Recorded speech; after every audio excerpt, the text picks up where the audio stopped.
মহারাজ প্রদ্যুৎ কিশোর দেববর্মনকে ক্ষমা চাইতে হবে। ক্ষমা চাওয়া উচিত মহারাজ প্রদ্যুৎ কিশোরের। বিধায়ক জিতেন্দ্র চৌধুরীর বিশেষ বক্তব্য। কি বলেছেন তিনি? কেন ক্ষমা চাইতে হবে মহারাজ প্রদ্যুৎকে এবং ক্ষমা চাওয়া উচিত কেন? কি বলেছেন বিরোধী দলনেতা বিধায়ক জিতেন্দ্র চৌধুরী মহারাজ প্রদ্যুৎ কিশোরের উদ্দেশ্যে? শুনুন বিশেষ বক্তব্য। একটা সূক্ষ্ম সুরসুরি, তার জন্য সেই ঘটনাগুলি যে এই যে হতো এরকম ভাবে যে ভদ্রলোক এরকম আঙ্গুল তুলছেন, তার ক্ষমা চাওয়া উচিত। অপরাধে সমান অপরাধী তিনি। কাজেই তিনি খুব ভালো ভালো কথা বলে নেমেছিলেন, আমি সমাজের কাজ করব, দফার কাজ করব, আমি হিন্দু মুসলমানের মধ্যে ভেদাভেদ করছে দেশের বর্তমান শাসক দল, তার বিরুদ্ধে লড়বো। এই সমস্ত কথাগুলি তার মুখে এখন নেই। এখন তাদের চামচা দালালি করে এখন এই সমস্ত সুশ্রী তিনি দিচ্ছেন। এগুলি ভালো নয়, এগুলো নিজের হীনতার পরিচায়ক, ছোট মনের পরিচায়ক। আমি হিন্দু মুসলমানের মধ্যে ভেদাভেদ করছে ঘটনাগুলি যে এই যে হতো এরকম ভাবে যে ভদ্রলোক এরকম আঙ্গুল তুলছেন, তার ক্ষমা চাওয়া উচিত। অপরাধে সমান অপরাধী তিনি। সেই ঘটনাগুলি যে এই যে হতো এরকম ভাবে যে ভদ্রলোক এরকম আঙ্গুল তুলছেন, তার ক্ষমা চাওয়া উচিত। অপরাধে সমান অপরাধী তিনি। কাজেই তিনি খুব ভালো ভালো কথা বলে নেমেছিলেন, আমি সমাজের কাজ করব, দফার কাজ করব, আমি হিন্দু মুসলমানের মধ্যে ভেদাভেদ করছে দেশের বর্তমান শাসক দল, তার বিরুদ্ধে লড়বো। এই সমস্ত কথাগুলি তার মুখে এখন নেই। এখন তাদের চামচা দালালি করে এখন এই সমস্ত সুশ্রী তিনি দিচ্ছেন। এগুলি ভালো নয়, এগুলো নিজের হীনতার পরিচায়ক, ছোট মনের পরিচায়ক। হ্যাঁ, এগুলি ভুল হতে পারে, এই ভুলগুলি স্বীকার করে বরঞ্চ আগামী দিন যাতে এই জাতীয় ঘটনা ফিরে না আসে তার জন্য সে ভূমিকা পালন করুন, আমরা স্বাগত জানাবো। আচ্ছা, এভাবে কখনোই ভাগ করা উচিত নয়। আমি যদি সত্যিকারের ত্রিপুরাজ্যের একজন এই কি বলে দায়িত্বশীল নাগরিক হই, আমি ভাববো এই ত্রিপুরাজ্যের সমস্ত অংশের মানুষের। তো সেদিক থেকে শুধু কোনো একটা অংশের লোকের উপরে কোনো ঘটনা হলে আমি এটাকে হাইলাইট করব, কিন্তু অন্য ঘটনাগুলোকে হাইলাইট করব না।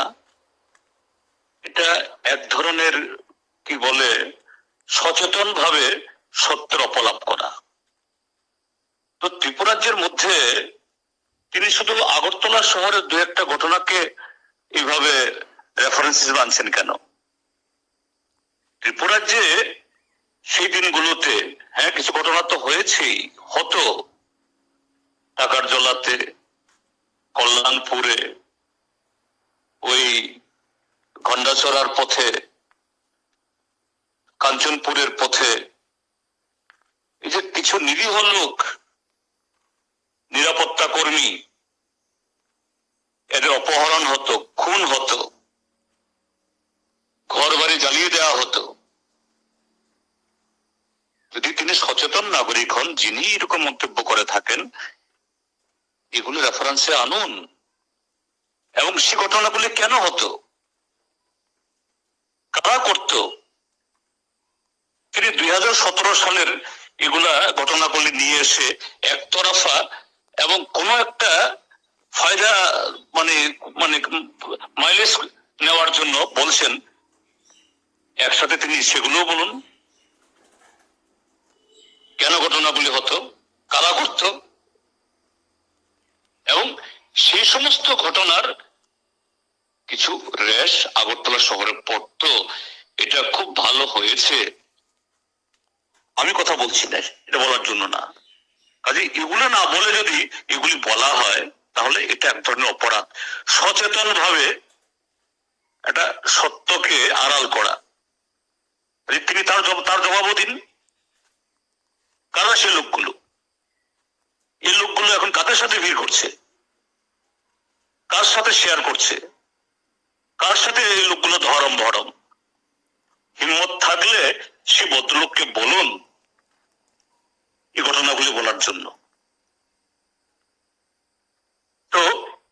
শুনলেন বিরোধী দলনেতা মাননীয় জিতেন্দ্র চৌধুরীর বক্তব্য। মহারাজ প্রদ্যুৎকে ক্ষমা চাওয়া উচিত বলে তিনি মনে করেন।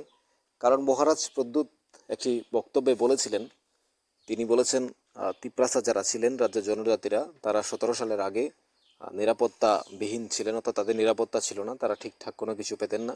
অর্থাৎ এই যে বক্তব্যটাকে কেন্দ্র করে অর্থাৎ সিপিএমকে আক্রমণ করেছেন মহারাজ প্রদ্যুৎ, এবং সেই জায়গাতে তিনি তিপ্রাসাকে নিয়ে কথা বলেছেন, তিপ্রাসার নিরাপত্তা, তিপ্রাসার ভবিষ্যৎ, তিপ্রাসার বিষয়ে কথা বলেছিলেন মহারাজ প্রদ্যুৎ। সেটাকে কেন্দ্র করে মাননীয় জিতেন্দ্র চৌধুরী বিরোধী দলনেতা তিনি মহারাজ প্রদ্যুৎকে ক্ষমা চাওয়া উচিত বলে মনে করছিলেন। কিন্তু আপনারা কি মনে করেন?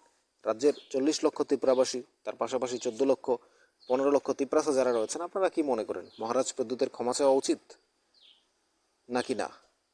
মহারাজ প্রদ্যুৎ যা বলেছেন তাই ঠিক, নাকি জিতেন্দ্র চৌধুরী যে বলছেন ক্ষমা চাওয়া উচিত সেটা ঠিক? আপনারা কি বলবেন? আপনারা কমেন্টস বক্সে জানাতে পারেন মতামত।